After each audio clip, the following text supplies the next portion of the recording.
Erim müğənniyyətinin öz yerimizdə gözəl oxuyanlar, gözəl kamatalar var. Deməli, Şakir müəllim, mən hər səhər qoyuna gedəndə bir yekik vardı. Hara gedirdim, qabağıma çıxırdı. Hər gün qoyunu öküdürdüm. Bir dəfə, iki dəfə, üç dəfə bezdim, elə bu it həmişə mənim qabağıma çıxırdım. İtin adına 10.000 kredit diyordum. Harda mən gördü, zincirliyib qaçırdım. Daha o it maddi yaxın gəldi. Deyir, qarğa niye 300 il yaşayır? Şakir müəllim. Qarğa nə toya getmir, xeyrə getmir, ev tutmur. Sən qarğanın adına 15.000 kredit götür. Bir aya çatlayıb ölməsən, məndən bekar adam yox. Bir de Şakir müəllim demişti, bir dənə futbolu parodiya elərsəm. Onu mən eləyim, Allah həmən şef sal qardaş, toy eləsin. En güzel yemək, en güzel nimet Azərbaycandadır. Kim deyir, mən Bakıya getmişəm, 100 kilometr Mercedes sürmüşəm, 06 biri deyir, Kamazına getmişəm. Dünyada en çok gezen koyun otaranlardır. Bak burada adamlar var, hem pres yığır, hem toya gedir, hem müğənnili eləyir, hem ne bileyim, ne desen eləyir. Yadınızda saxla qalib məlim. Qarışqadan çok işleyen heyvan yoktu. Görmüşsən bir ləyəxli hofta boy ola, ya bir maşın ola, ya bir ev ola. Akşamı kimi yaxıyal gezdi bana. Ruslar saat 5'e kimi işleyir, gedir artıqada. Bizde de eşki arabasından nasıl kadar parla balesi ya. Oradan zənginin oğullar ölür, deyir, o suyun kulağındayız. Allah'tan arzum oldu, bir tane de futbolu para değilim, vaxtımız almayıp ona farklı çok. Fikirə çok güzel o, bizim en güzel şərçimiz ama kocalı ve Allah Teala'dan ömür verir.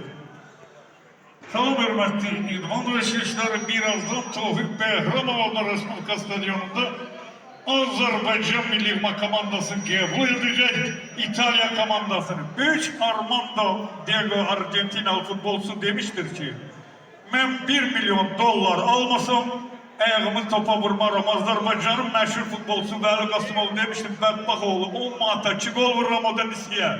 Allah canınızı sağ eləsin. Elman kardeşe de ben de oğlana da güzel günler aldı. Hayatta bir sözde deyip tutarım. En güzel nimet can sağlığı. Onu koruyun. Allah'a kurban olun.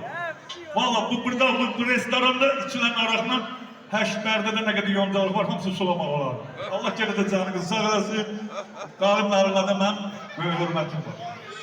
Arif, Qalim müəllim, Arif, Allah səni var eləsin. Bilirəm sən də bana baxırsan ömür.